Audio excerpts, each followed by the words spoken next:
My name is Kirti. As you guys heard, I started my marketing firm right after the financial crash of 2008 and did corporate marketing for a while. Super fun, lucrative, but boring. And shortly after that, I ended up getting on Twitter and trying to figure out the social media landscape. Anybody else kind of feeling confused about social media? Ever changing, right. And because of that, it's hard to keep up with trends, it's hard to keep up with algorithms, and so I'm hoping that this will provide you with some insight as to how to get started. Even if you're on there, maybe retool your strategy and how you want to move forward with your social media.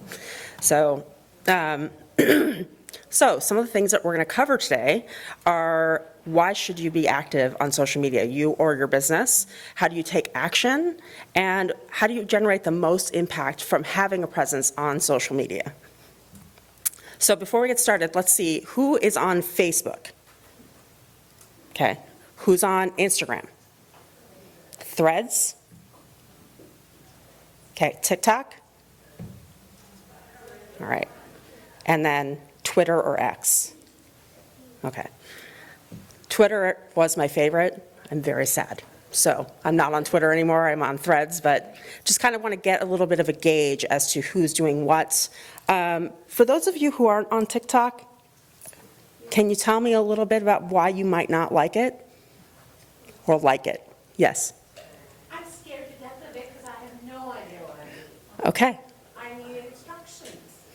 I understand. My son could explain it to me, but that's not always a great fact. Yeah. But I know it's the videos, I know it's this, but I need somebody to hold my hand and I need to understand it, and I need to understand the audience that's necessarily. Okay, and we will be addressing all of that. That's great. And I will also tell you that if you think that your niece or nephew or child can do a better job than a professional, don't tell me that. So, because don't get me wrong, everybody has a platform, but do you know how to represent a brand? Probably a little bit different, right? Yes? I also see a lot of TikTok videos on my Instagram feed. Sure. Yes. People, Yes. They cross-pollinate. So the more followers, the more views, the more likes, the more influential they consider themselves. So why should you be active on social media? A, it's free for the most part, unless you're doing advertising. But it's a low cost, it's a very powerful way to reach out to your target audience, right? So whether you have a bakery or whether you have a restaurant, I tend to work more with cocktail bars and events. So I'm looking at how can I interact with those people best?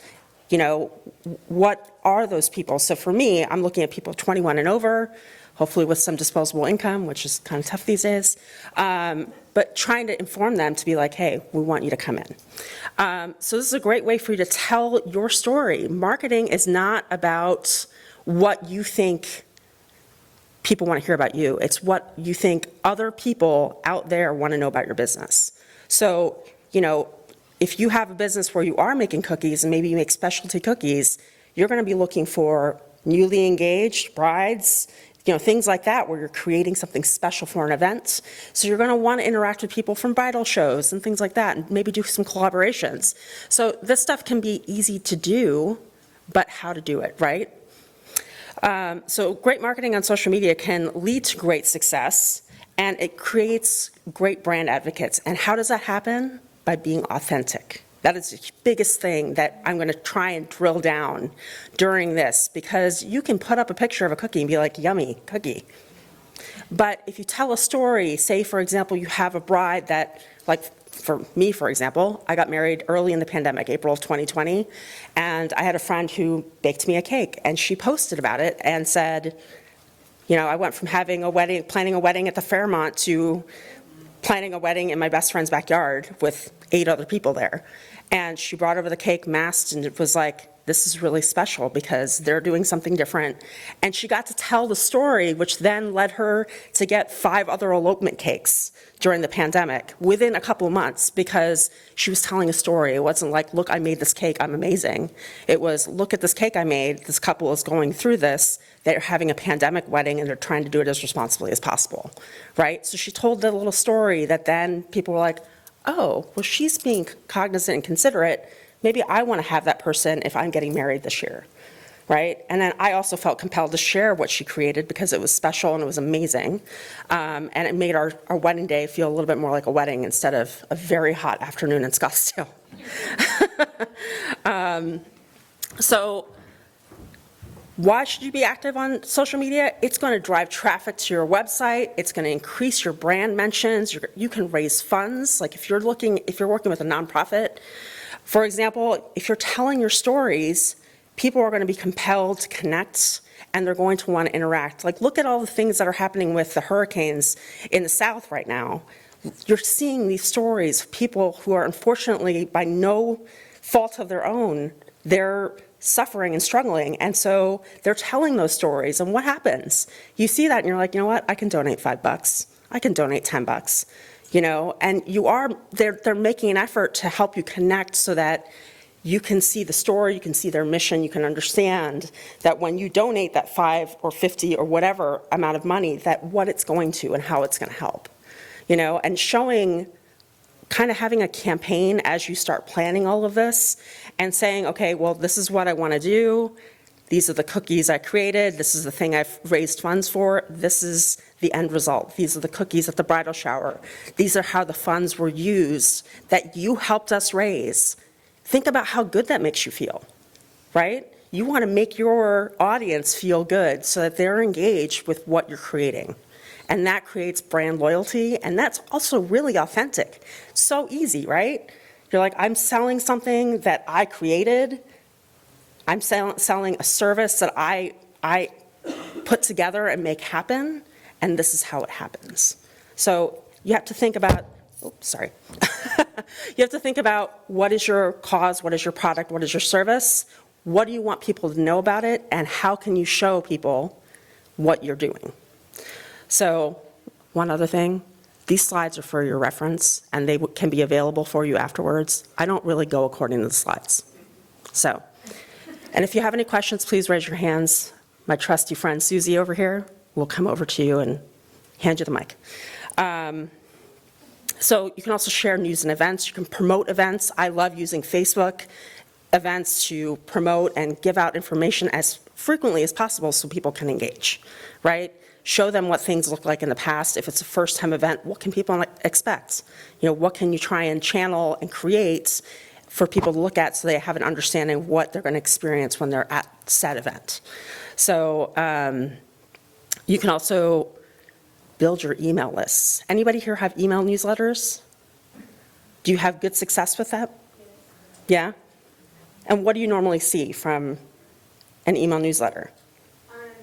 Well, we use it for nurturing Mm-hmm. our community, so like if it's Yep. for example, a coffee shop, then we use that for the community activations. Mm-hmm. So if they have like an event, we do that. We inform and nurture. Okay, perfect. And here's the thing, with social media, you're taking that little point of contact and you're expanding upon it.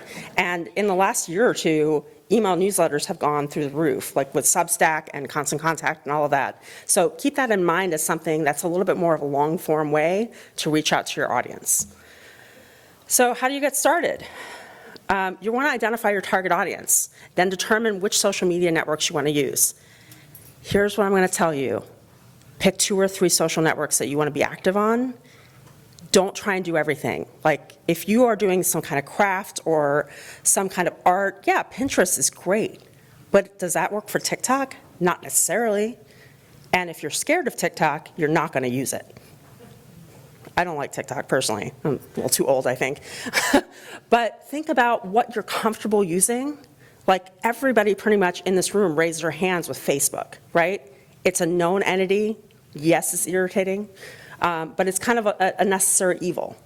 And using the analytics from your Facebook fan pages is going to give you a lot of information about who your followers are and what parts of the country are engaging with your content, right? So you're going to look at age range, gender, part of the country, and then you're going to get some subsets of interests.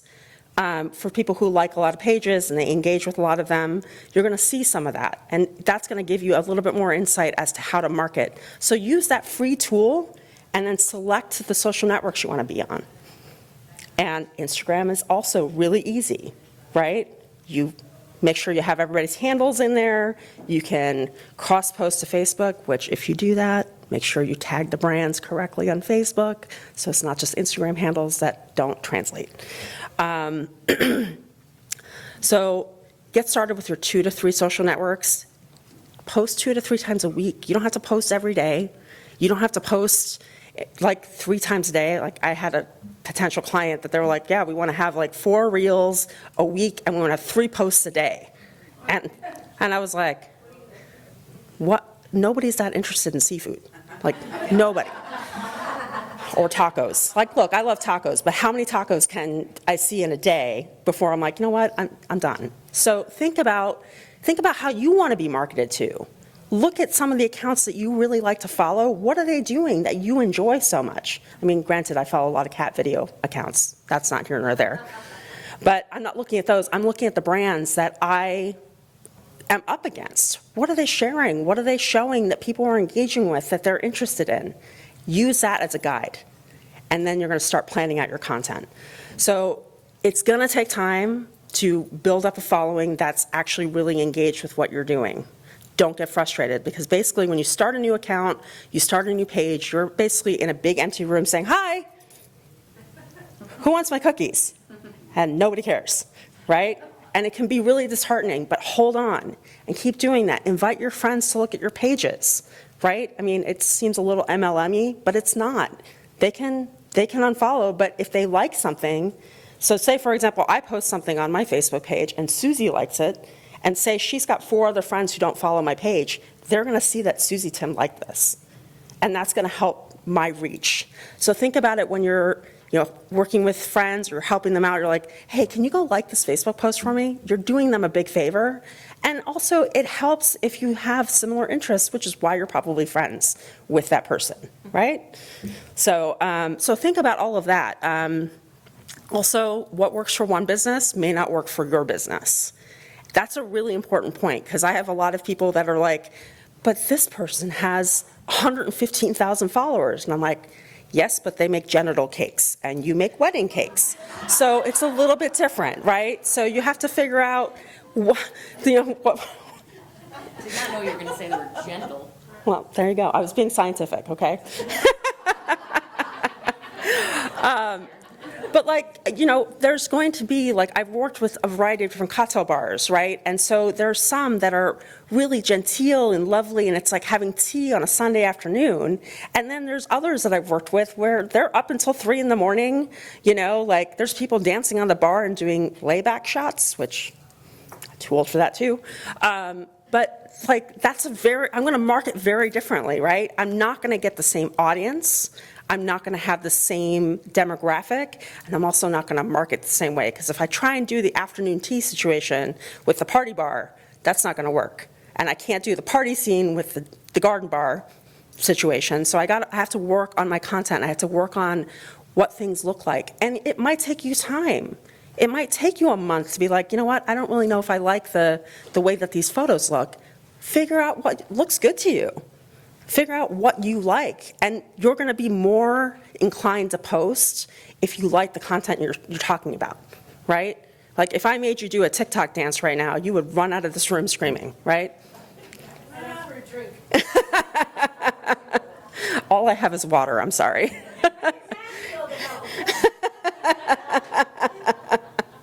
All right, so I'll look at you guys for the TikTok dancing.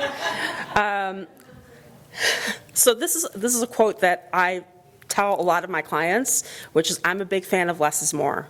You're better off posting two times a week than you are 5 times a week. If you can keep up consistently with 2 times a week, maybe 3 times a week, that's awesome, right? Because then people know that they're going to see stuff from you every week. But if you go you're like, oh, let me just post 6 times this week, and then I'll post in a couple weeks when I get time. Be consistent.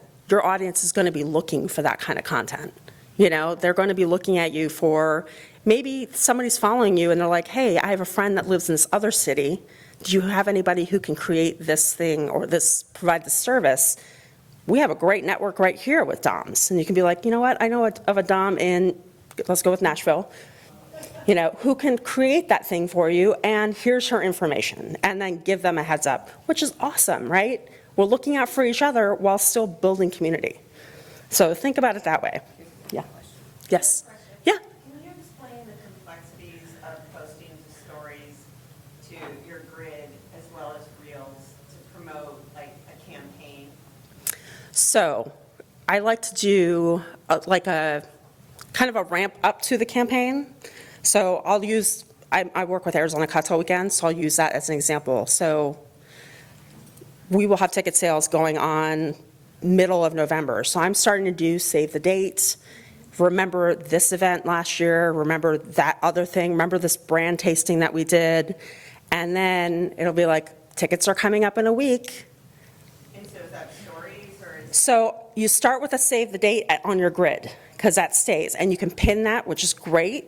I like the fact that you can pin 3 posts on Instagram nowadays, and that you can pin within the event itself on Facebook. So you're gonna start with ramping up. So you'll do the save the date, put the save the date up on your story, you can cross-post that onto your story, and then you can start with posts on the grid, and then, yeah, share stories from the year before if you have the event the year before. If it's an inaugural, then show little previews of what people can expect. So for example, I would reach out to the liquor brands that I work with and say, hi, can you provide me with some content of your brand so then I can share it? So then say, for example, there's a gin brand called Zephyr, and so they've sent me some reels that I can work with. So I'm gonna share that and say, check out Zephyr Gin at this event, this event, this event, and then put up a story saying, here's the events we're having this year. Make sure a couple days later, put it up on the grid. But people engage with things differently. I notice that, like, you look at people that are under 30, they will have 9 things on their grid, and they will post 480 stories a day, right? And think about, I'm in my late 40s. Wow. Just thought about that. But I'm in my late 40s, and I post on my stories, but I think it's also important that I post 4 times a week on my feed. So I make sure that, like, we're at this conference, I'm posting constantly. Like, I'm posting on the stories for DOMs, so when you're tagging DOMs, I'm just posting that up so that you can see that we're paying attention, we're glad that you're here, we're glad that you're a part of this event in our town, Yes? You haven't asked about LinkedIn participation. I will be getting there. Oh, okay. Yep. I found that to be more professional engagement than these other. Oh, absolutely. And it's Facebook and Instagram are the easier ones, but LinkedIn has a completely different demographic, and I agree with you. There's definitely its perks, and there's definitely, if you can't or won't or don't want to, that's okay. Like, that's the biggest thing I want people to understand, is that it's okay if you don't want to use certain social networks, but also being authentic and sharing and connecting with people because you want to, instead of those weird cold emails that you get on LinkedIn, which is like, hi, I noticed we both went to the same college. I like your marketing expertise. No, I'm not interested. So, think about how to reach out to people authentically. But anyways, back to the campaign, you use a mix of things. So if you're only doing 2 posts a week, do 1 as a reel, and then maybe throw in a story here and there, because that's a 24-hour lifeline. So always make sure you do a location tag, and if you have a link to the tickets for your event on the stories. Okay, hi. I'm Susie. I'm the president of the Phoenix chapter, and I own a business called Knife and Fork Media, so we do media in the food space, social media and PR. So one thing that I look at stories, reels, posts, etc. I think about, and Kirti, I just want to reiterate this, it's a way to make sure you're meeting your audience where they receive your content. And it's a way that you can almost guarantee that more people will see it, because there is a specific percentage of people who just look at stories. So if it's something important, I will typically put it as a post, and then I will do a story with a CR post with like an arrow with more details, because in the caption of the post I might have ticket prices or a new dish with, all the ingredients or whatever, versus if it pops in the story, you might just see the photo of the dish or a video of the dish. So I look at it as a way to reach more people, and so I think that's important. I also use stories to repost, as Kirti mentioned, when people are mentioning our clients. So it's a way to thank your guests, it's a way to thank your customers, et cetera, for engaging with you as a brand. So it's just a really great way not to miss anyone. That's the way I look at it. So Yeah, everybody feels a little bit seen, especially with the stories, so, I implement all of it. I'm Good. just curious of how you see it best utilized. yeah, I mean, I think that every business has their own way, and if you found a formula that works, do it. That, because especially when you're getting started, it can be really daunting, because you're basically standing up against a blank wall, like, what do I do? And you're trying to throw things at it. And this is to help provide a little bit more structure, so you're not just haphazardly posting, what services you can provide and what products you can provide. You actually have a little bit more of a strategy versus flying by the seat of your pants. The one big thing is, how much time do you have to dedicate to social media management? I think it's, right, nobody really wants to make that time, but if you make an hour or two a week, and that can be an hour of content planning, so you have a content calendar that you're working on, and then that other hour can be the actual posting, can be interacting with other accounts that are similar to what you're trying to provide, or to people that are interested in the content you're pushing out there. So again, if you're a cookie company or a bakery and you're providing things for brides, I'm just gonna go with that, but like maybe you follow the local bridal expo and see who they're following and interact with those posts so that you can get a little bit more engagement, and the algorithm gods will smile down upon you and hopefully show your content to more people than just your followers. So think about a lot of that. So that hour can be 10 minutes a day through the week where you're just spending time engaging, liking, maybe putting a little emoji reaction on certain posts that compel you a little bit, right? You don't have to necessarily be like, wow, I have to cry about this, but like, if you're engaged with it, show the love, because there is work, there is a person behind that. So, and I think we tend to forget that, especially in customer service, like after Circle K Arizona. People tend to forget that there was somebody behind the logo, and I was like, you're not very nice. So, I want you to identify the social networks that you want to use based on the traffic that you may be getting, whether it's to your website with Google Analytics or to Facebook. Pick a hashtag. Use that hashtag in all your posts. Also create look at other hashtags that are relevant to your content. So again, Phoenix weddings, Phoenix events, things like that, Phoenix brides, because those brides are looking at those hashtags, and you can see how many people are following those hashtags now, which is a nice little development. So then you can see like how many people are, and then once you start getting more engagement on those hashtags, switch them up a little bit. And you can use up to 30 on Instagram. 1 on Facebook. Yes. yes.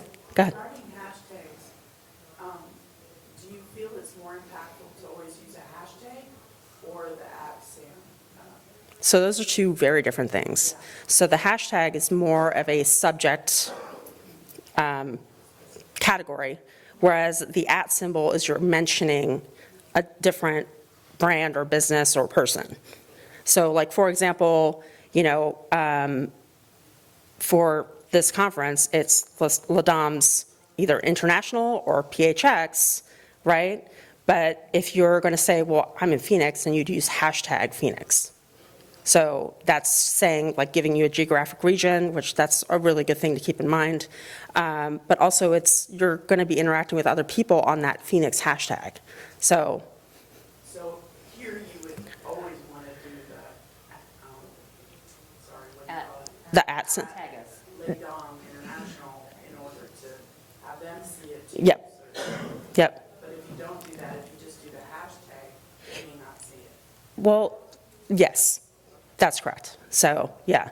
But like, just remember, hashtags are a little bit more general, but they're grouping things. Yeah, but they're not going to, like, for example, if you're like hashtag Ladom PHX, I'm not going to necessarily see that, and I'm not going to be able to repost it the way I'd want to, from a story to a story. So, yep. Can I say something about Yeah, hashtag? absolutely. I was recently in New York. And the marketing director for Meta was talking in detail about, oh my God, there's billions of people looking at Instagram, Facebook. She said hashtags are over, that whatever, AI, whatever is scraping, looking at our content, is picking things up. I'm still using hashtag. At lunch, there were breakout sessions, and I sat with a different person talking about social media, and he said, yeah, we're using hashtags. I mean, I'm using them. Meta's saying no. It's still on the list. It's, trying to keep track of things it's ever-changing, and you can follow along, you can follow them on every social network, and it's like, we're working on this, and this is, it used to be used as many hashtags as possible, used in the copy, Now, I would encourage people like 8 or less, because I'm seeing when I just am doing A/B testing on my own accounts, when I do the 8 or less, I get way more than if I do 10 to 15. So, because I just think that they are trying to crack down on that. And you'll see some influencers that they'll have their caption, and then they'll have subjects underneath it. It'll be like AZ Dining, Phoenix Food, blah, blah, blah, just written, and then they'll have like 5 hashtags below that. I don't know that necessarily works either. So, and I'm a little particular because, well, I'm a marketer, so I believe in things that make sense when I'm trying to read a caption, and when I'm like PHX Dining, food AZ, I'm like, this is ridiculous, so. Yeah. So one comment, this is why, to be candid, that your 20-year-old nephew should not be your marketer. I'm just saying, because all this stuff changes constantly, right? And you pay a professional to stay on top of this, as hard as it is, because to your point, it does change really frequently. Yes. But and I'm sorry, I'm sure your 20-year-old nephew is lovely, but let him niece. Sorry, let he or she post about their night out or their lacrosse team victory, but leave the actual marketing to professionals or you who know your brand, right? You are the person who understands your brand the best, so. And one cautious note on hiring influencers. If you have a PR agency, you have a marketing person, have them arrange things. I think influencers are very good at what they do, which is promoting their own brand, right? Do they know how to promote other brands? Not necessarily. And I have run into this time and time again where I've been asked to come in and do an audit, and they're like, yeah, we brought in this influencer, she's got like 70,000 followers, and I'm like, but what is all of this person's content promoting? Themselves, which is great, good for them. But do they know how to necessarily represent another brand that is not them? No. So keep that in mind when you're bringing somebody in to do work with you. So, yeah. So one thing, I don't consider myself an influencer. I was originally a blogger, cookbook author, many hats, of course. Yeah, of course. One thing, and we've seen all this stuff change over the years, and we're fighting algorithms. But one thing I noticed when I do work with a brand, and if it's a paid, you have to disclose when it's a paid Yep. relationship. Well, once you tag and you say this is a branded content, nobody sees the post. And if you don't tag them and say it's branded and sponsored, you're dealing with major federal, there's issues. You have to legally disclose it. But at the same time, Instagram, Meta, whatever, they don't push out the content. They want to push out their own ads and everything. They want you to pay. They want you to pay. So I understand, like, as a blogger, and if you're on social media, you are working with a brand, and even Ladons, you're trying to tag a brand partner, and you're trying to promote them, it doesn't matter because you're already going against the current because the algorithm is not going to push it out because it sees it as branded content. Yep. And that's, I work a lot, just one moment. I work a lot with social media campaigns and putting them together, and I tell people that once you start paying Meta, your brand, like, it's a gateway drug. Like Facebook's like, oh yeah, you bought that dime bag off of me? Oh my God, I just said that. Yeah, but, I gave you this one, well, now you have to pay more for this traction, right? And everybody knows what I'm talking about. Yes? So in your opinion, influencers versus ads? Depends on what it is, honestly. I'll come back to that. Yes. My PR firm has been sending a lot of influencers to my restaurant, and I started Googling them and checking them out, and one just had a lot of hamburger and kind of lower-end food posts on there influencing, and we're a high-end blind spectator restaurant, and I'm like, no, I don't want that influencer. Yeah. They're not doing fine dining. Yep. And then they had another influencer who wanted a $150 gift certificate to a restaurant to give away, and they normally said they charge $1,800 to host you. But for us, they wouldn't charge us the money if we would just give them the $150 gift certificate. And I thought, well, maybe, and I looked and they did have some fine dining, and I thought, well, okay, I'll give them the $150 gift certificate. And oh my God, it went viral. She kept it up for 2 weeks, and we had 5,000 people who were responding to get That's amazing. $150 gift certificate. So she was like a gold mine. Yeah, and you want to look at, But you just really have to check them out. And I told my PR firm, go check them out. Don't put us with an influencer who's Yep. doing like burgers. oh, I worked with another Dom, Kim Hasserud, so she ran Garden Bar, and we get messages constantly, especially from women influencers, because the place was really beautiful. It was an old home bungalow in downtown Phoenix that they converted into a bar called Garden Bar, and constantly we get emails like, oh, we're visiting, we have 30,000 followers. I'm like, okay, but all of your content is interior design. Like, well, we would put it up for a week and then we would take it down, and we want a tab of up to $300. I'm like, sorry, this is not a good match, and I think it's important, yes, to like take a look at, if you're being given a list of influencers, if you're like, hey, I really like this one account, but look at their content, and not only that, look at the amount of followers that they have, and look at the engagement that they're getting on their posts. If you have somebody who's got 10,000 followers and they constantly get 10 to 12 likes, that's less than, that you want to have somebody who's got 8 to 10% engagement on all of their posts. But Yeah. that probably indicates they also bought some of their Yes. followers. And so you have to be very careful that not only when you assess these influencers for their demographic, for their quality, et cetera, do we think it's real? And, I've been fighting the battle for 10 years with clients over, but why don't we have more followers? And look at this restaurant, they have all these followers. And okay, but if you could have 50,000 followers in 12, I could give you all 50,000 followers in the next 4 minutes if I went online and bought you a bunch of followers. If they're all fake, it doesn't matter, and it's not hard to spot fakes. So keep that in mind. It's always, yes. When we were promoting our champagne fried chicken this year, one of our members. That sounds amazing, by the way. Champagne and fried chicken, I am in. Share the secret sauce. We're happy to share the secret sauce with anyone that has good chicken. Anyway, one of our members came up and said, hey, can we employ these influencers to help get the word out? And I said, well, who are they? And then I looked and I said, you know what? No. We have our own influencers. They're Doms. They're Birmingham Doms. So I sent a message on Slack and I said, you know who you are.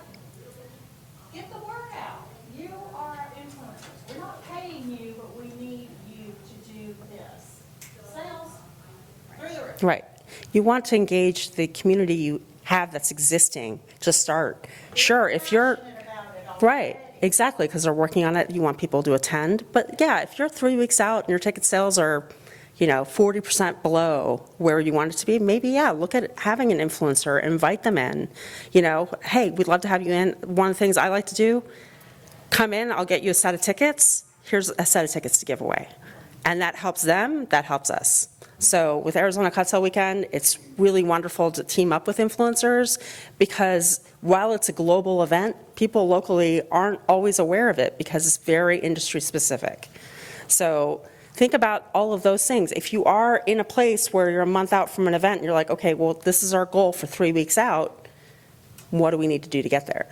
right? So think about some of those things where you can collaborate. You can collaborate with your community, you can collaborate with an influencer too. You don't need to have a parade of them, right? Especially if you're a small organization or a small business. But if you have a couple and you can get that ROI, you know, that's fantastic. There's definitely like, we had Chelsea of Let Them Eat This come into Garden Bar and Bitter and Twisted, two of my clients, and she did like a roundup a couple weeks later. She was like, here's a couple of my favorite bars in downtown Phoenix. And they were slammed. They were like, what did you do? And I was like, no, she just posted this video on Friday morning, like, ta-da. And it was insanity, you know, like Garden Bar was booked out for 2 weeks after that, and it was amazing. So yes, if you're inviting somebody in, see what they can do for other businesses. Maybe reach out to them, because it's community, right? You know, whether or not you're creating art or you're creating food or beverages, like there's an existing community there. Look and see, ask around, especially in the community that you're in. So think about your basic content strategy. Photos are the easiest way to share anything, right? And be specific and define what's in that photo too. People don't necessarily know, like, I can post a Negroni. Does everybody in this room know what a Negroni is? I mean, maybe because of Stanley Tucci, but he made it wrong. By the way, you don't shake a Negroni. But I'm going to tell you what a Negroni is. Maybe I'll give you a history in another post. But I'm going to tell you this is what you're going to expect when you drink this drink. Because I want people to look at it and be like, ooh, that looks great. What is that? And then, oh, okay, well, it's a bitter drink. I like sweeter stuff. Maybe the next week, I have a sweeter cocktail out there, right? Change up what you're showing. Like if you're showing the same cookie every week, nobody cares. Like when I took over with Arizona Cocktail Weekend to do their social media, the PR company that they were working with was posting the same 3 pictures every week in the same order with just a slightly different caption. Do you care at that point? Right, so think about the content that you want people to respond to. What do you respond to, right? If you're creating something, what are you responding to? Look at that and say, this is how I want to tell my story, right? So then use GIFs, use photos, use graphics. I mean, you can use Instagram stories and you can save that graphic and make that into a post, right? And it's all right there. If you're going to do videos, there's great software that you have to get used to, like CapCut, that's free, to create a short video. But I will tell you, that if you're talking to the screen and you're showing off a product that you've created, you're going to get 9 times the engagement that you will with just a photo of a product. Because if you talk about, say you've created a piece of art and you talk about, you know, this is my newest piece, this is what inspired me, short and quick. It doesn't have to be lengthy. You know, maybe you went to Italy and you were inspired, and this is why I created this piece. I guarantee you'll post that and people will flock to it because they want to see the person creating. It gives them a little bit of a behind the scenes. It gives them an insight that kind of makes them feel a little bit special, right? It's kind of like when you tag somebody, let's use Carla Hall. She's here, right? And she liked the story I tagged her in. And I was like, oh, you guys, Carla Hall liked my post. And then that builds brand loyalty. Just that little thing. It sounds like, really, it's that simple? It is that simple. You know, if people are tagging your business, post it on your story and thank them. It's so simple. And people will be like, wow, you posted my stuff? You know, I mean, you're still using my Osso Bucco photo from 8 years ago. I was pretty flattered. Yeah, absolutely. So Smart. in in the world of PR, which is my main business, we do about, as a firm, 350 TV segments a year, which is a lot, right? But there are times of drought, and as publicists, marketing people, we're always trying to get that next media mention for a client. The reason that I love video that we curate, or a client helps us with, obviously, is because now we are totally in the driver's seat of telling that story ourselves, the way we get to put all the details in. We get to provide links to purchase tickets to a wine dinner or oyster shucking or whatever I'm promoting. And we are completely driving the car. And so we can collaborate with other brands, which means many more people will see it. It just gives you back that power. And it doesn't mean that it's replacing TV, obviously, because I still see a huge value in TV as an unbiased third party telling your story. However, you're not going to get on TV every single month. You just aren't. And in some markets, I mean, in Arizona and Phoenix, we're really lucky because all of our stations do food content. Well, I say I'm lucky, right? My clients are lucky. We get a lot of opportunities to get food, beverage, event. As I tell people, I peddle fluff for a living, right? So I get a lot of fluff coverage. But I can't get Macayo's Mexican Restaurant on 3 stations every month for 12 months a year. That's just not a realistic expectation. So when we are producing that video and sharing it on social, we are still putting out very valuable content, and we are still now telling our story, and it doesn't always have to be in a salesy way. But again, to reiterate what you're saying, it's another way that you take control of your own brand and your own destiny. So, Hold on, just a moment. Yes. So I have a question on length of videos or posts, because I have a TV show Okay. that streams, and I'm working on a cookbook, and I had a publisher interested, but my social media numbers are a lot less than my television viewership. Okay. So 2 things, I own my content from my TV show, and I thought, well, let me get those edited down. And then just recently, I posted every day for 90 days to try to get my social media numbers up, and I only gained 100 new followers. Oh, that's so frustrating. And I had someone else who is a social media content creator, and everything she said, she goes, you're doing long format. She's like, shorter. And I said, my videos are 30 seconds long, like, they are fast. And she's like, So you're going to want to switch up a little bit. So 30 seconds is very long. So you're going to want to maybe do some 10-second videos where you have a compilation of photos. You know, it's like, hey, this is what we're working on, this is what's coming up, and it's just some 10 behind-the-scenes shots where it's 1 second at a time, and it's done. So I just had somebody ask me for a quote for a 2 to 5 minute set sizzle reel, and I was like, where are you sharing this? And he was like, I mean, for social media. I'm like, baby, you're going to want 30 seconds max. I was like, and he's like, I got a quote for $2,500. I'm like, well, yeah, because that's a lot of content. You know, I was like, it's a 2-hour pickleball tournament, and you want 2 to 5 minutes of pickleball? Nobody wants that. No one. My best reels and my best posts that have really, and I'm not, don't forget to say what you're going to say about viral. Oh, yeah. But my posts that have done the best, shall we say, are 2 to 10 seconds long. Yes. Yes, 2 seconds. Some of them have performed amazing at 2 seconds. And if you use CapCut, which is the app that Kirsty, who are you? Kirti mentioned, if you use CapCut, there are tons of templates in there where you anywhere from 2 seconds to 10 seconds And you up can to search for 2-second compilation video. Yes. And it'll give you And at least 10 templates to choose from. And you can use your video that you take or photos and just throw them in a template that has transitions, it already has music, it looks fancy. I will and say, it's free. You're going to take that CapCut video and you're going to get rid of the music, and on Instagram, you're going to add your own sound because that'll help raise your reach. Yes. So, also, one thing, if you're hiring somebody to do social media or you're working with an influencer and they promise you that they can make you go viral, that's not how it works. That's not how anything works. Nobody can promise anything to go viral. It happens, and it's a wild ride when it happens, and you just have to take it and be like, thank you, social media gods.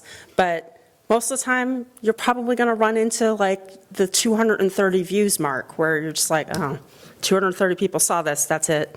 Can I make a comment on that? Absolutely. I had a client that had 2 viral videos, like back to back, and then they were like, we're viral, and then it never happened again. Yep. So it's a real unrealistic, It's a roller coaster. wow. Yes.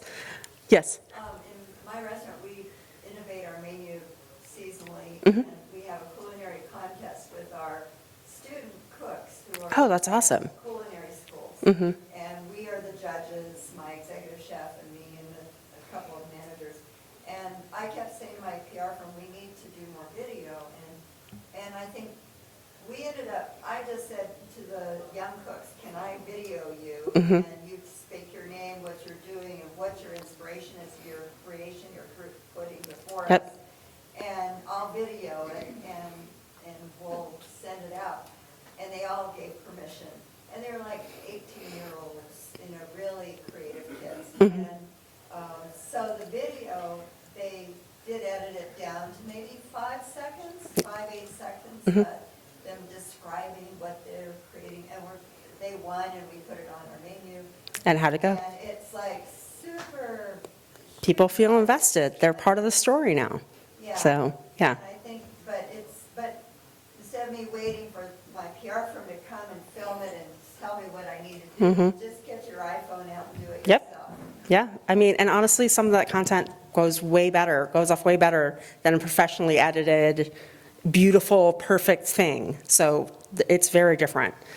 So there's engagement. I mean, I did a reel for my restaurant client, Mm-hmm. and it got 1,000 views for this tiny little restaurant, 0 conversion. That'll happen. Yeah. But then you just have to keep up with the content and pay attention to what kind of content. Like if you're, coming in and you're showing like an experience of walking into the restaurant, maybe it's you're walking in and the chef is holding out a new dish.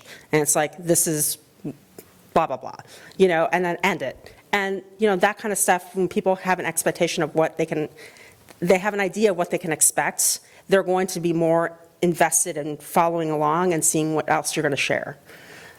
Yes?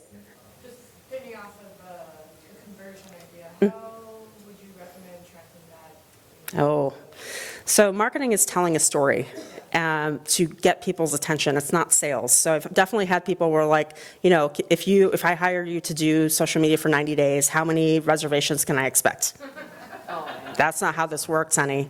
So I'm very honest about that, because also like when especially when you're taking over social media from another person, the voice changes, the approach changes, the visuals change immensely between one person to another. Like if you have an agency, you want the same person running that social media channel. You don't want to have to take over, right? Because it's going to change and people are going to be like, I don't know what's going on here, but I don't like it. So keep that in mind and then say, like, I always tell my clients, look, it's going to take me 90 days to turn this bus around. Like, we're on Titanic, we're going to take our time. And 60 days, yeah, you're going to see changes. You're going to see, hopefully, more engagement at that point. But at the 90-day mark, that's when your brand voice is actually getting known with your audience that you have, your followers. And that's when people start really engaging and they might share some of the stuff that you're doing. Pay attention to what people are sharing. You can see all of this in your insights on Instagram, on LinkedIn, on Facebook. It will show you what people are sharing. You'll be like, okay, this is interesting to people. And also, you can post something and it'll go viral 2 months later and you'll be very confused. So like I have cocktail weekend and I had to save the date that I posted. I mean, I got like 500 views. I was like, okay, it's summer, nobody cares, it's fine. But then I think Labor Day weekend, I had 700 shares of that video that weekend. I was like, what happened? Somebody discovered it and shared it, and everyone's like, oh, the date's changed. So I was on vacation, like, thank you, come in, here's the ticket link, like, insanity. So, okay, let me go back to, you want to create a content calendar. You can download all kinds of spreadsheets that for free off the internet. Use them to your advantage. Pick out the days that you think people are most active. You might not want to post Monday between 6 and 10 a.m. because what are people doing on Monday morning between 6 and 10 a.m.? Getting ready for the week, going through the emails of the weekend. Think about how people are conducting themselves during the week and use that. Like, I work in the world of cocktails. I post between 8 p.m. and midnight because that's when people are looking for that stuff. Right? And that's when I'm going to mostly engage. When I'm working with Cocktail Weekend, if I'm posting about brands that are going to be there or seminars for bartenders, I schedule that stuff between 1 and 4 a.m. because it goes gangbusters. Because I get the people who are winding down their shifts here in Phoenix. I get people who are starting their shifts in Japan. I get people in New York who are waking up for the day. So, you're kind of hitting all of those demographics all at once if you time it correctly. So look and see, start your Facebook page, start your Instagram, see when your target audience is active and schedule your content around that. But again, what's that? Data. You can see that data. You can see all of that data and it's free. So use it to your advantage. I forgot what I was going to say. It's okay. But planning everything on your calendar, like if you set aside 10 minutes a day and you just have that on your calendar every day, say you're drinking your coffee, maybe it's 7 a.m., maybe it's 10 a.m. for your second cup of coffee, but like set aside 10 minutes you're engaging with people so that the algorithm gods understand that you're actually paying attention, you're looking at what other people are posting, and you're interested. The whole spirit is to build community. So keep that in mind. I mean, if you go to a dinner and you walk up to somebody, you're like, hi, my name is Kirti, and Susie just turns around and goes the other way, I'm like, well, that's not awesome. But if she puts her hand out and we shake hands, it's just like, hey, I'm Susie, this is what I do, and we start talking. It's a conversation. I'm building community by doing that, right? So think about that. When you're like, I don't feel like I need to like or comment on other people's posts, but you're building that community for yourself by doing that. So you want your message to be timely and relevant, so let's keep in mind, if you're in a place that's struck by a hurricane, do you want to post about cookies? Probably not. I had a client in 2012, this is awful. We had a collaboration with Kris Jenner. It was a jewelry collaboration. And it was scheduled, the video was done, everything went live, and the mass school shooting happened 10 minutes after. And I was in charge of the strategy part of it. I was like, take it down, take it down. But the amount of hate that happens because the timing of that post, you have to be cognizant of what's happening within your community, within your audience, right? Because if you're not, you're tone deaf. You're really not paying attention. You're not tuned in. So, like a couple years ago, it was 2021. Vaccines weren't quite out for cocktail weekend, so we weren't doing anything. And so I had planned a week of posts like, we miss you, like this is what we're looking forward to doing, next time we can all get together. And well, then one of the most beloved bartenders in the Valley was killed by a wrong-way driver. And I remember waking up and seeing the news, and then one of the organizers called me and was like, Bobby Kramer was killed last night. I was like, oh my God, okay. And he's like, can you write a statement? Like, we'll go over it with you and whatever. But that entire week of content that I worked on was scrapped for good reason. It turned into a tribute to him. It turned into the community coming together. It came into fundraisers coming together and raising over $200,000 for him and his wife and his small child, who had just turned 2. And so, you have to be prepared to drop what you had planned when things come up. Whether it could be a fire, it could be, hey, let's turn around and let's help this part of our community because they're struggling. Or, you know what, maybe I'm just not going to post this week, and I'm just going to put up a story saying, we're dealing with a lot, we love you, and we're here to support in whatever way. You can put out a statement on your story, but just be cognizant, because it can affect your brand really negatively if you're not paying attention. So, excuse me. So, another thing that you can do as a campaign is tell a story. This is the best way to do anything, is you want it to be eye-catching, you want it to be unique, but how are you going to connect with people? You can post beautiful things all the time, but what's the story behind that? Show who you are, show who your brand is. Use the words in the caption to your advantage in order to get people to engage with what you're doing, have interest, and hopefully share what you're doing. You want your story to resonate with your audience, right? We're going to watch the reality shows, but can we really connect with a lot of those people on those shows? Probably not. But if you can take an element of something, you can be like, I was watching something and this is what I felt and I created this thing. People can relate to that. So think about how you're going to connect with people, I love your story of we have these students come in, they created this dish, and now we have this dish on our menu. How awesome to see that whole transition happen and be like, you know what, I'm going to go in and have that dish. I'm going to go support that student chef, and you feel good about it too, right? So think about how you would feel if you put yourself in the shoes of the audience. And I do think that as marketers, we tend to forget that, because it's I don't think that'll work because of the algorithm, or I don't think that'll work because of this. Well, think about what you want to see. Think about if you were in the audience, what you would want to experience or see. There is no one-size-fits-all guide. I think that's the biggest and most important thing. And repurpose your content. So, for example, you have the TV show.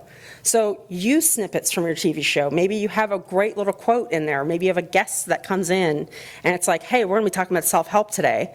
And pull a quote from that person, and that's your 10-second video with original audio, which is awesome. So that just kind of elevates where you're at while showing what you're doing, but you're not having to work that much harder in order to create that content and share it, right?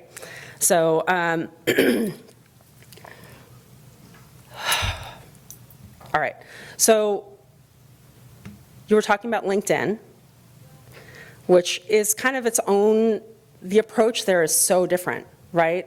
So, for example, on LinkedIn, your post can be up to 700 characters long, but you want to keep it around, I'd say 140, kind of like the old days of Twitter, and a couple of hashtags, 3, I would say max, and use those hashtags yourself. So for me, I tend to work with professional services companies that really like to use LinkedIn. So it'll be like construction, or, it'll be like Maryland Bridges. So like when you go and look up MD Bridges, like you'll see all of these posts from public service sector, cities and things like that. And you'll be like, hey, you can interact with their posts, you can find the communities that participate in those hashtags, and you can create that community for yourself.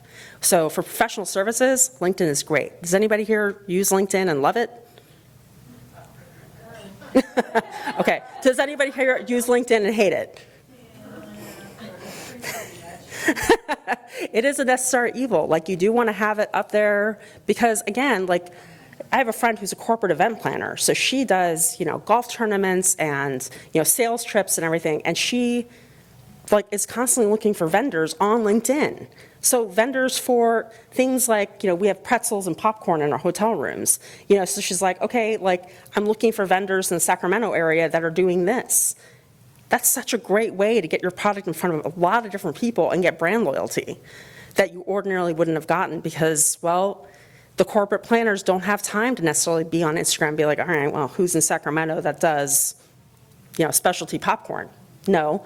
But I had a friend who recently just sent me a box of local products. And basically you go to this service, and I think it's called Birdie.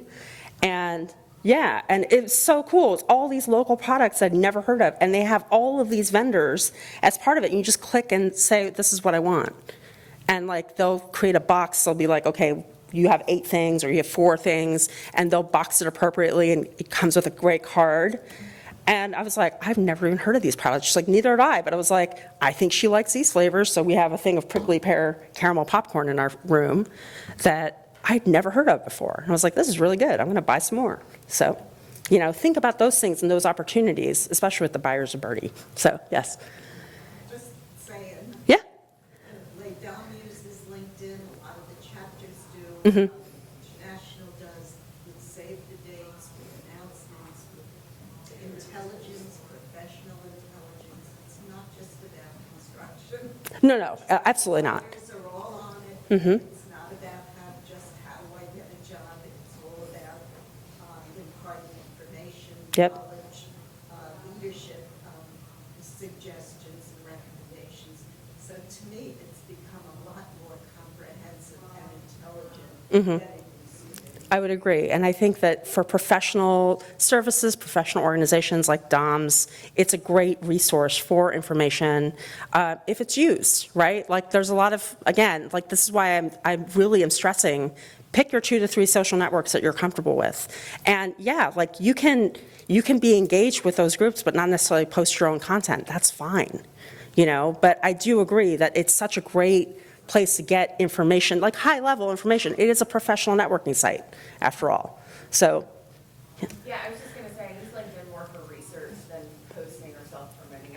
PR is my main gig, but I find a lot more journalists are sourcing there. yes. Which is useful for anybody. Hasn't fully replaced Twitter, though. Twitter's where I used to get to know them. Yes. What they like and don't like. Yep, I miss Twitter for that reason. Polish on it. Yeah. But also a great place faces of brands to sort of be an extension of that brand. Yep. Instagram or Facebook is about the brand itself. Yeah, I used to tell people, like I used to teach a class for social media for business, and I used to tell my students, I was like, Facebook is for people you used to know, Twitter is for people you're supposed to know, and Instagram is Twitter for people who can't read. And so I just think that every social network has its own approach. It has its own audience. Like, yes, I got to know tons of cocktail writers, especially during the pandemic, because it was like, well, I mean, it's noon, it's happy hour, right? Like, what are we making? And, you know, you'd end up in these conversations with lots of people. I mean, that's how Susie and I met. That's how I met my husband, and I'll be telling a story here shortly about how it changed my life. So, yeah, like, you will connect with people in ways that you will probably not ever expect. And that's kind of the beauty of social media. It does broaden your world, you know, whether it's on LinkedIn and you're trying to, you know, find out more about the contacts that you want to work with and interact with, or you want to reach out to different worlds. Like, every social network has its own audience, its own approach. So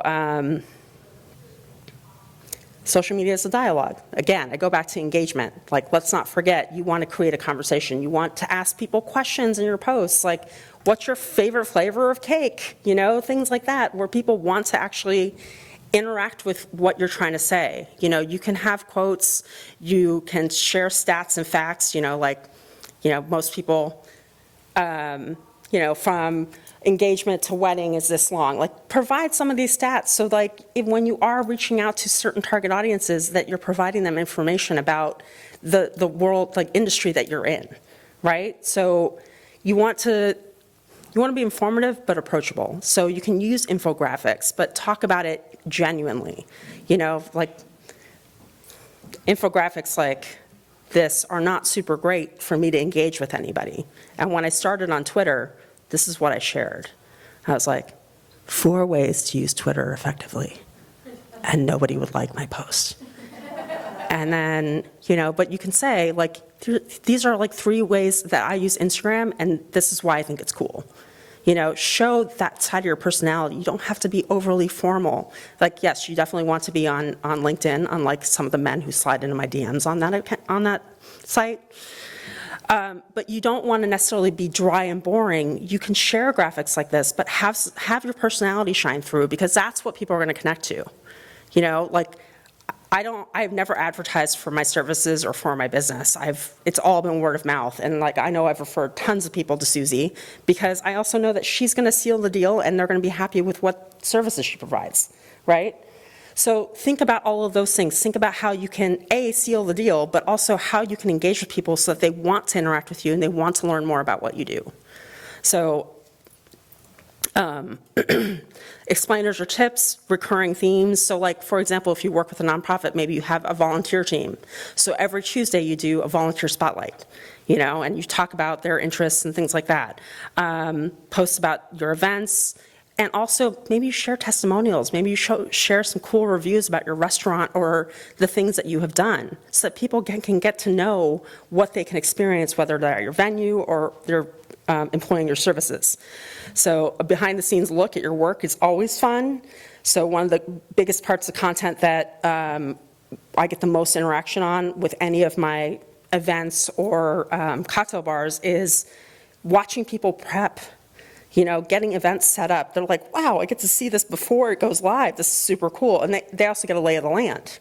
So, and then that, like, when I post sneak peeks or I post behind the scenes, ticket sales go up, which is really cool, because then they're like, oh, this is not scary and unknown. Now I know that I'm going to walk in this building and I'm going to be in this big room and this is what to expect, you know? And if it's a recurring event, you can share videos from past years and give people those, you know, here's some behind the scenes from last year, because, well, we're setting up a new event. So contests and giveaways are always a great way to get interaction.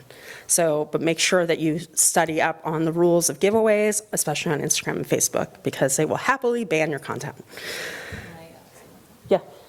So as our demographics for all of us start to age, well, as our society ages, and then there's a younger generation coming in who will become our customers, I think we also have to keep in mind there are a lot of people that are nervous about in-person interaction, and usually I would make some really sarcastic joke about that right now, but I'm not going to.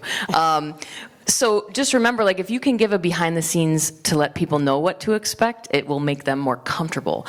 And I had an interesting experience when I took over this chapter as president. I was told that some of our new members, like, we were going to do for the first time a little new member meet and greet, because some of our members were really nervous and were feeling like they had imposter syndrome, which is not something as a Gen X that I know what that really is. And I've never experienced that. We were just like thrown in the deep end, as you guys all know, and like, suck it up, sister. So we don't really treat our youth that way anymore, right or wrong, we don't. And so I think the behind the scenes and just like giving people that expectation probably makes it more likely that you're going to attract that demographic. And if your demographic is millennials or younger, you have to keep that in mind in your content creation, so. Yep. Yeah, like, for example, I mean, I think about, I mean, my wedding planning process was 2 months and then 2 months of sadness. But like, you know, I didn't know what to expect, and also wedding planners mostly do Christian weddings, not fusion. Like, I had a fusion Hindu wedding. And so like, I didn't know what to expect, but the woman that I ended up hiring, that I didn't end up working with, for obvious reasons, but she had a photo on her social feed, and it was her meeting with a bride, and she was like, this is what I normally will ask you. This is some of the stuff that we'll go through. So then, when I read through that, I was like, oh, okay, I know how to prepare for this meeting. So then, you know, I reached out to her, and we met, and I didn't feel surprised by anything. I was like, okay, yeah, this totally makes sense. I knew I had to have, like, you know, how many people in my bridal party, like, kind of how many people we wanted to have there, like, all of that stuff. It's like, we know what venue we want, but beyond that, I don't know anything. And it was great.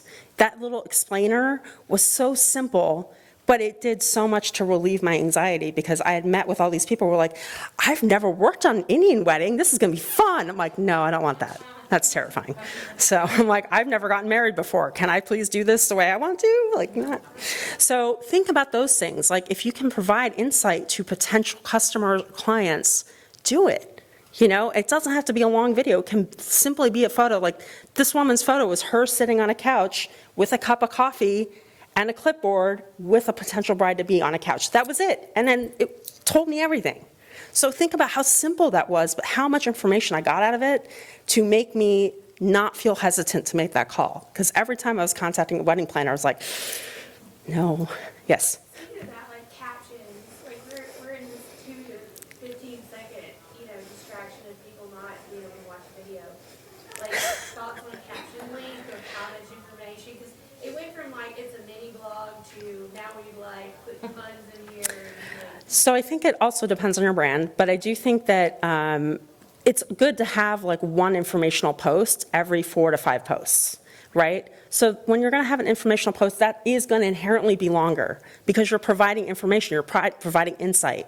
You know, you can have the punny stuff, but that one video or that one photo with the information, like, you know, one of the bars I'm working with, we have a savory martini that just came out. And I've been working on a caption because I'm like, this is lengthy. This is a tribute to Chris Bianco, who's a local legend. It's a savory martini, which people don't expect, may not necessarily want, but I want people to have an idea of what they're going to expect when they sip on that drink. Whereas I can be like, look at this after dinner mint cocktail, it's delicious, you know, and like, I don't say much more. It's like, it's rich, it's chocolatey, it's perfect nightcap, and then you go home.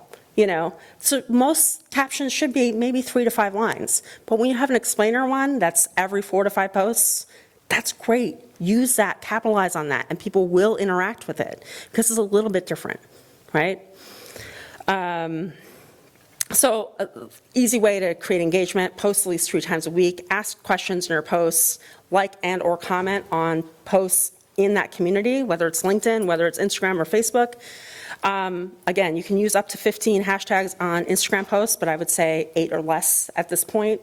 So just keep that in mind that, you know, maybe in 3 weeks, you're going to want to go back up to 15 if you see your engagement dropping. You can use up to 5 hashtags on LinkedIn, but I think 3 is the magic number there. I typically advise people not to waste their time on hashtags on Facebook. I will, if for an event, I will use them within the Facebook event posts. Like, Arizona Cocktail Weekend is AZCW 2025. So that's simple, and people can click on that, and all the information will come up. But people don't typically engage with or interact with hashtags on Facebook. So why waste time doing that? Another way to create engagement is that you want to optimize your profile. You want to have your city and state that you're in. You want to tell people like kind of what you're all about. Like I just did a link tree, and I was like, I've got 80 characters. How am I going to optimize this? And I'm like, boutique marketing firm specializing in promoting cocktail bars, Phoenix, Arizona. That's it. Short, simple, sweet. But it's giving you all the information, and it will help your SEO for your website as well. It's simple. And it's such an easy tool. So what is your industry? Where are you at? Who are you? You know, and if you're part of an organization like DOMS, you know, we're a philanthropic organization promoting food and beverage within our communities. And like, it's simple, right? But it's right there, and people know exactly what we're about because they've read that short little bio, if they want to know more. Again, be active on your social networks. You want to interact, you want to engage, that's important. And then you want to develop content. Again, I feel like this is so simple, but I tend to find when I'm doing audits on social media that there's a lot of content that you know, if you have a chef that is very particular and it's like, no, I want this, or you have an owner that's very particular and it's like, no, I want people to know that we have the best caviar. Well, maybe we show it with some champagne. No, well, push back. Because you're the expert. It's like you're the expert on what you're creating. You're the expert on what you're putting out there in marketing. Think about that. Give yourself more credit. You know, like, yes, she said Gen X, like we were thrown at the deep end of the pool on fire. But also, like, we know what we're talking about, and that's okay. And it's okay to say, I make extraordinary cookies. You know, I run a fine dining establishment in City State. You know, and we serve French cuisine inspired by blah, blah, blah. But like, keep it short and simple, and that will help people know what they're expecting when they're going to see your content. It's easy. What kind of content fosters engagement? Don't know where that graphic went. Eye-catching emotion, evoking images. So, you know, what's going to cause people to want to interact? What's going to make people want to be a part of that? Again, don't think about it from your perspective. If you're the audience, what do you want to see? For every event, make a point of taking photos. You know, this is where, again, where Instagram stories are fantastic. Like, I love the fact that I'm going to take all these stories from this conference and I'm going to make a reel at the end of it because everybody's having a great time, so please tag LaDom's PHX for me. But you're going to see a reel of all the little moments from this weekend. You know, like the rainy morning, which I know a lot of people were surprised by today. I was like, yes, it's raining. You know, but like showing off these little moments really helps people feel seen, and it helps them understand the flow of your event. It also helps them understand, like, in future years when you share all this information, oh, well, that's not so scary, right? Again, going back to the new generation and also Indian brides. But giving them an expectation of what is ahead or what your process might be. You know, if you're coming into your fine dining restaurant for a special occasion, maybe you're like, hey, we do special menus for our private dining room. Here's a menu that we created, you know, like my parents' 51st anniversary, like the restaurant I went to, they printed out a nice menu with, you know, happy anniversary. My parents are known as tiny parents online because they're this big. But you know, it was like, happy 51st anniversary, tiny parents. My mom's like, take a picture and put it on Twitter. I want everybody to know, you know, and I was like, okay. And they had dinner reservations because of those posts, because it was just a little thing that they paid attention to. And I was like, that was really nice. And now I tell people to go back there because we had a great time. So, that wasn't very nice. It only takes one great social media image to spread your message to new and existing audiences. Think about those viral moments. They do happen. But also, like, if you have 200 followers and you get 20 likes, you're doing a good job. That's great interaction. That's 10%. So think about those things. Like, don't look at the numbers of, somebody who's got 5,000 followers, like, oh, they have 5,000 followers, like, I should have more. Like, I have been trying to get to 4,000 followers on my Booze Mafia Instagram account. Nope, I'm at like 3,940. And I'll go up 5, I'll go down 5, and I just sit there. But also my content, I get 70 to 90 likes. I'm doing all right, right? So think about what's going to evoke people to want to be a part of it, to want to know more. Like, I have a friend who just took over a bar program downtown, and I posted this martini that she made that's glorious. And it's stunning. It's got yuzu pearls on the side and a spoon. And I posted about it, and I got 120 likes, and she's like, I have had 6 people come in since she posted that. She's like, this is amazing. I was like, that's really cool. And she's like, this is how it's done. I'm like, yeah. It's like, I want people to know that, like, I love your martini. This is delicious, and you're killing it running this beverage program, which makes her feel good and makes her want to share the content, and the restaurant that she works for. Yep. So I think we've all heard the phrase, comparison is a thief of joy. And I just want you to remind yourselves of that, because Kirti just gave a great example of her friend starting a new cocktail bar, came up with this drink, probably doesn't even have a following, like a huge following yet. It's probably pretty small, but because she, who is an influential person in the cocktail scene in Phoenix, posted it, people who respect her and respect her palate took that, ran with it, and came in. And that happens all the time. I put a lot of my clients' posts in my stories as me, Susie Tim, on Instagram. And the amount of people who say to me, just randomly, I love all your posts. I tried that restaurant because you put that lobster roll in your story.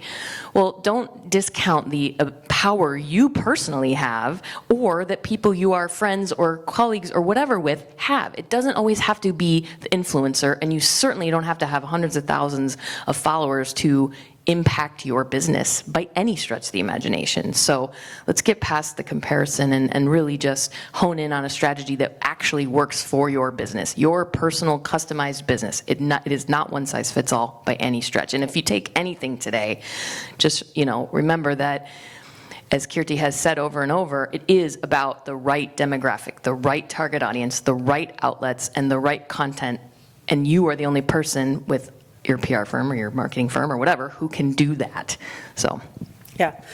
One other thing, when you're thinking about content, like if you are interacting, you have vendors or you have partners in your business, and share those partnerships. Like you could be a cookie vendor, but you could also be working with a flour vendor who does, like anytime you guys partner up, they make your offerings look even better. So it's like, well, we're working with Flower Shop A in Phoenix, Arizona, and we love working with them on weddings. Look at some of the stuff that they've created. They are gonna love you, but then also their audience is gonna see that. That's super cool. And also it makes your vendors feel good, and they're gonna probably be like, you know what? We'll throw in a little extra something for your next event because we love working with you too. So you're fostering more connections, more engagement, and more community. So think about how good it would feel if, again, somebody that is a little bit more influential was like, I loved working with so-and-so. Like Susie and I partnered up on plenty of things over the years, and we have a lot of fun with it. And we're like, hey, check out what this person's doing, And it's just, there's no competition. It's just, we want to see the other one succeed, and it's awesome. And I'm all about like lifting each other up before ripping people down. So I had a unique experience with social media, and this was me figuring out a little bit more about storytelling on social media. So I moved here in 2003 because I wanted to go to grad school, and I got in at ASU. My parents were living here, and my mom was dealing with kidney failure. And dealt with a lot of hospitalizations over the years, and she needed a kidney transplant, but she was like, nope, I'm not gonna have one, I'm gonna be okay. And my 33rd birthday, I looked at her and I was like, she's like, what do you want for your birthday? I was like, I want you to consider getting on the kidney donor list because you are not doing well. And I pointed at my father in the other room. I was like, that man is going to die of a broken heart, and I will never be able to make him smile again. And she was like, well, that's not fair. And I said, I know, but I was like, I just want you to think about it. And so she did. And when I went over the next week, she's like, okay, I'm going to do it. And she met with her nephrologist, her kidney doctor, the next day, who has become a very close friend of the family at this point. And she's a 6'1" Vietnamese woman.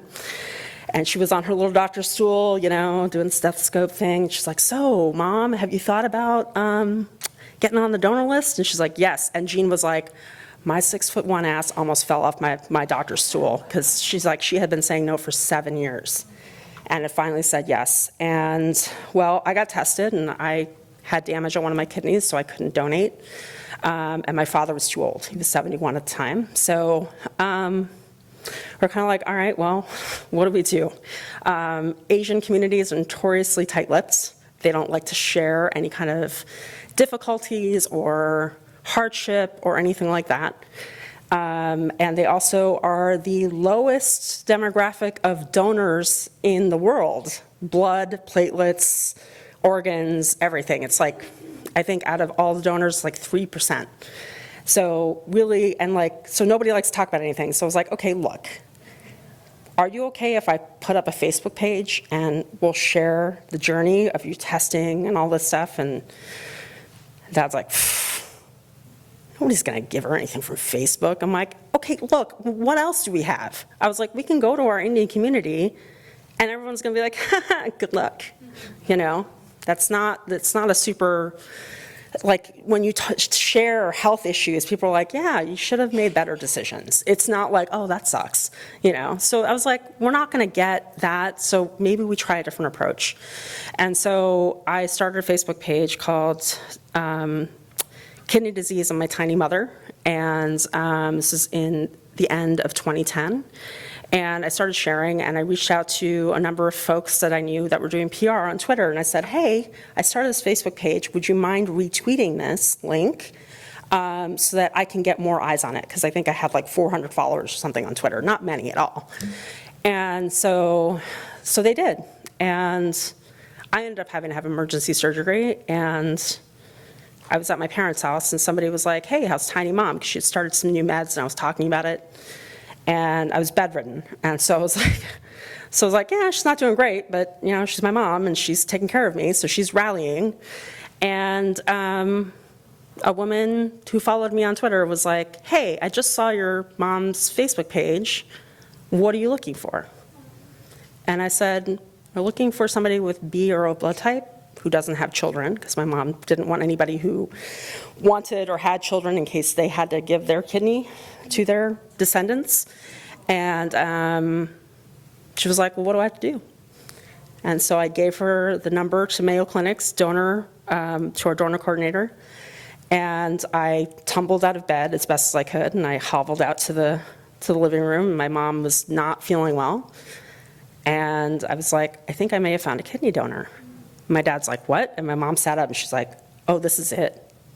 I was like, so that was a Friday night. So my dad was like, okay, I'm gonna call Mayo on Tuesday, because they're like, we're not allowed to, ethically, you're not supposed to really interact with your donor unless they want you to. And so my dad called the donor coordinator and was like, hi, like there's a woman who called you yesterday, like can you contact her? And she's like, yeah, she said that she found out about this from Twitter. She's like, that's insane. No, we're not calling her back. She's obviously unbalanced. And my dad's like, if you don't call her, I will show up at your office with some kind of weapon, because this is my wife's life. And she's like, fine, I'll call her back. And she called my dad back sheepishly about 30 minutes later and was like, you're not kidding. She does want to donate her kidney. And she went through all the testing, and she was a perfect match. So April 19th of 2011, with 52 of my closest friends from Twitter, my mom had a kidney transplant from a Twitter follower of mine. And after the surgery, the surgeon came out, and he's like, you're the young lady who found this, your mom, her donor. I said, yeah. And he's like, I'm a man of science. He's like, I don't believe in things like fate or destiny. And he's like, you know that they do such extensive testing and scans at Mayo Clinic, I mean, for any transplant, but Mayo Clinic, like, I'm very familiar with their process. And he's like, so you know your mom had an extra renal artery that we were just gonna seal off. I was like, yeah. He's like, when we went in, her donor had exactly the same one. If this isn't destiny, I don't know what is. Wow. And my mom is here 13 years later and got to be at my wedding, and my parents celebrated 60 years of marriage. It's changed my fucking life, for lack of a better term. And like, the amount of community that I have found, like I have helped 3 other families find kidney donors by helping them with storytelling to share, because I can't ever repay her. I can never repay my mom's donor. What a gift, you know, and, but what I can do is I can help other people who are in the same place. And like the first woman who reached out to me, she's like, I am mad at you. And I was like, she's like, you found somebody to save your mom. Can you help me find somebody to save my dad? So I worked with her, and then she found a donor, and her dad is back to running marathons and unicycling on trails. And so you just don't know how your story is going to resonate, but like when you can share and when you can help, people are willing to help. They may not be able to do the thing, but never hesitate to be like, hey, can you pass this on? Can you share this? So my friend Ira, who's my brother from another mother, his sister-in-law is best friends with Jenna Wolfe, who used to be on the Today Show. And so he's like, can I talk to Jenna about this? And so they came out and they filmed, and I wanted to share the video with you. Just be prepared to cry, because I'm going to probably try not to. This morning on today's Good News, a story about the kindness of one woman helping to save the life of someone she didn't even know just weeks before. Today, national correspondent Jenna Wolfe is joining us now with details on this. Wow, Jenna, tell us. This is such a great story and such a feel-good story. And what makes it so unique is how the meeting between these 2 wonderful people came about through social media.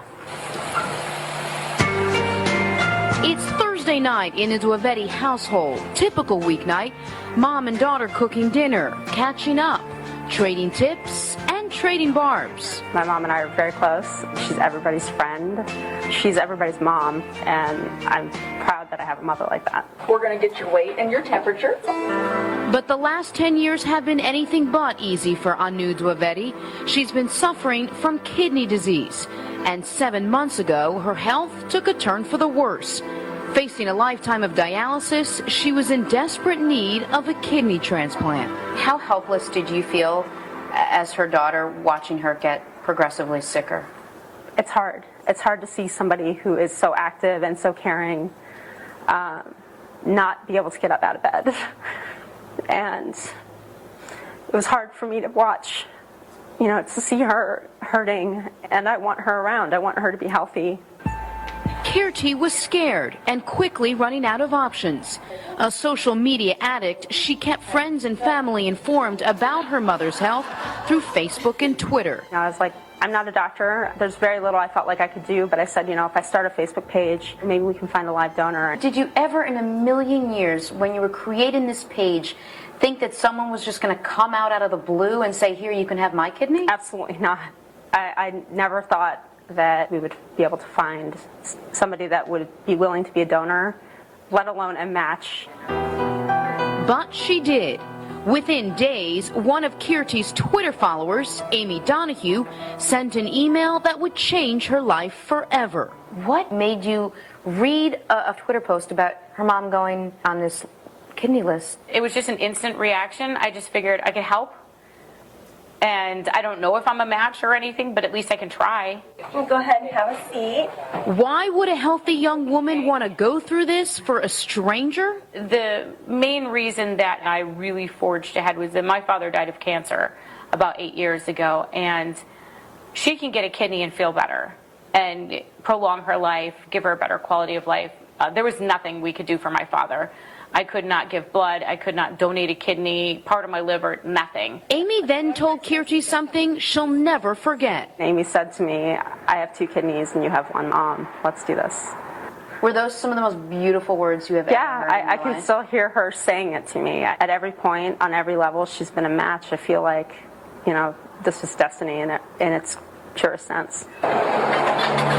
Destiny, luck, even a miracle, considering Anu was one of 83,000 patients on the kidney donor waiting list. Look, this is 4 hands and 2 body and 1 soul. If she hadn't gotten a living donor transplant, she probably would have progressed to dialysis and been on dialysis for quite some time. Your daughter decided she was going to do everything she possibly could, the only way she knew how, through social media. Yeah. What do you think about the way she went about doing this? Tell you the truth, I did not know that she, in hidden places, she is crying. I was thinking she is a very strong girl, but at the same time, the bond is mother and daughter, right?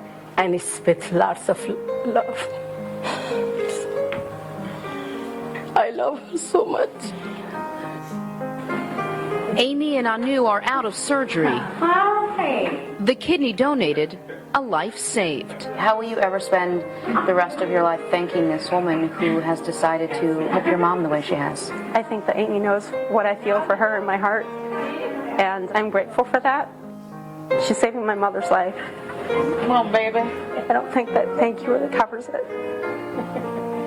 Incredibly inspirational story, and I'm so happy to report that just about a month since surgery, both Anu and Amy are doing great medically, and both are feeling good, and they've become almost soulmates, best friends, and Amy has become a part of this family, and they welcome her in. It's really beautiful. They have dinner as often as they can. They've really grown to get to know each other in a wonderful way. It's almost as if she's maybe gotten more than she gave. Yeah. Which is so beautiful. Well, they look beautiful together and healthy and happy. Jenna Wolf, thank you so much this morning.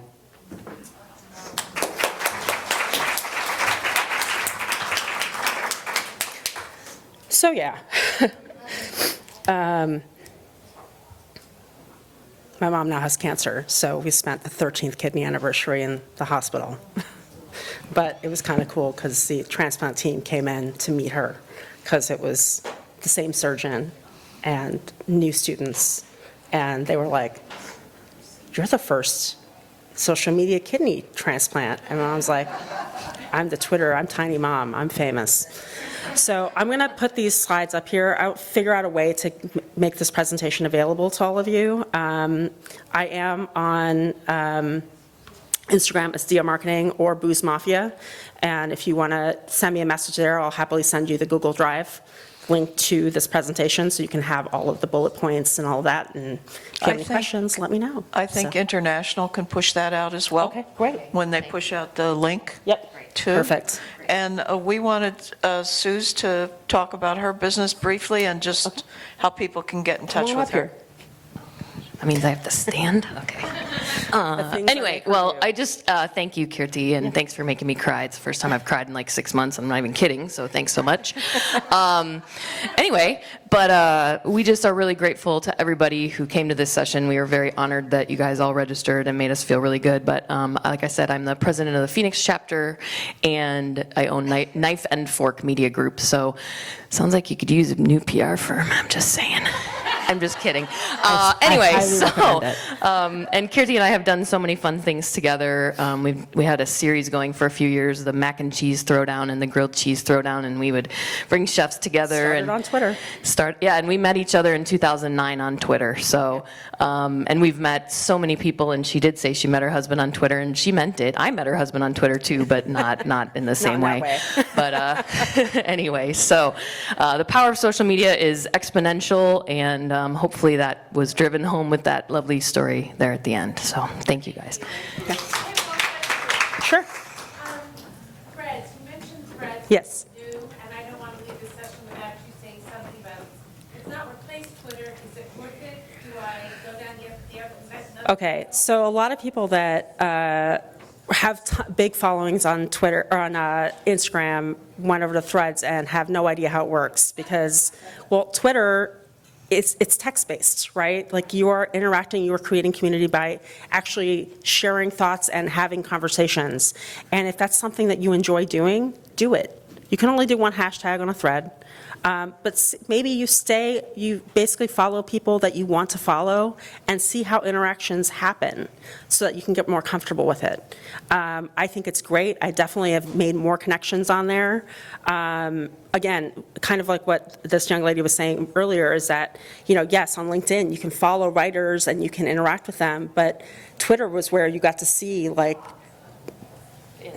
got to really know people behind the brand name, And so Yeah, I think it's a great thing. So sit back and observe, and then when you're ready to dip your feet in, start talking to people, start replying to things. I do think that Threads is a little, people think that they know everything or that they're better than you somehow. And it's just like, my husband and I went to a very nice resort for our anniversary this year because my whole life was turned upside down in March. And so he's like, it's April, like, let's go. And so we're at a Michelin-starred restaurant, and this woman brought her dog in and was feeding herself a bite of steak and the dog a bite of steak. And I'm like, why is there a dog in this Michelin-starred restaurant? And my Threads account, my Instagram account is Booze Mafia, like Booze Mafia. And people are like, I'd rather have dinner with that dog than your drunk self. And I was like, wow. I was like, I am at a very nice restaurant, and there is a dog, like, whining and barking next to me. Like, I'm allowed to be upset by this, like you can't, so just keep in mind, like, maybe not post anything about not wanting a dog in a restaurant, Very vitriolic. Yeah, like, I would be okay with cats in a restaurant, but I don't think other people would, Yes. Just really quick, TikTok, number of hashtags you think is? I'd say 6 to 12. Oh, that many. 6 is good. Because then you always want to use, like, what your industry is, also geographic. Like, for us, Phoenix AZ is a great one because people actually interact with that hashtag. Also on hashtags, I was told that you shouldn't go for like a million, No. Yeah, so do you have a number of how many, like, I was told You know, 100K range? That's probably good, 100 to 300. But I also say, like, if you're doing something where, okay, so like we worked with Art Festival, and so I would do artists of Instagram.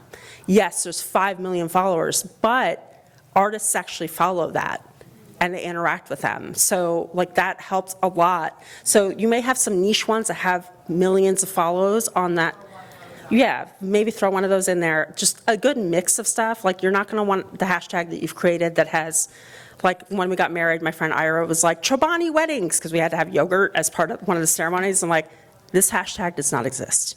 And he's like, no, pull it up. And I was like, 0 hashtags under Chobani weddings. He's like, I'm a trailblazer. No, he's not. It's still one, my post. So, yeah. Just TikTok to clients. I don't, because you have to be really, like, I think it's great if you have an employee or a general manager that can be on the floor taking a lot of that. But like, if you have a TikTok account and you want to be posting regularly, you're only posting 2 to 3 times a week. That's a lot of video. And you want it to be different, and it's just very hard to kind of control. So the restaurants I've seen that have done it, it's really lackluster. It's like 1 video a week, and it's a dish, and the chef isn't interested in being on it. And so I would, yeah, it just doesn't translate very well. So, yeah. Right, and like, look, you can take the money to do that, but why? Like, it's just a wasted effort on everybody's part, and I don't think it's worth it. So, yeah. Any other questions? All right, thank you guys so much. I appreciate all the love. Thank you so much for sharing this with all of the DOMs. That means the world, so thank you.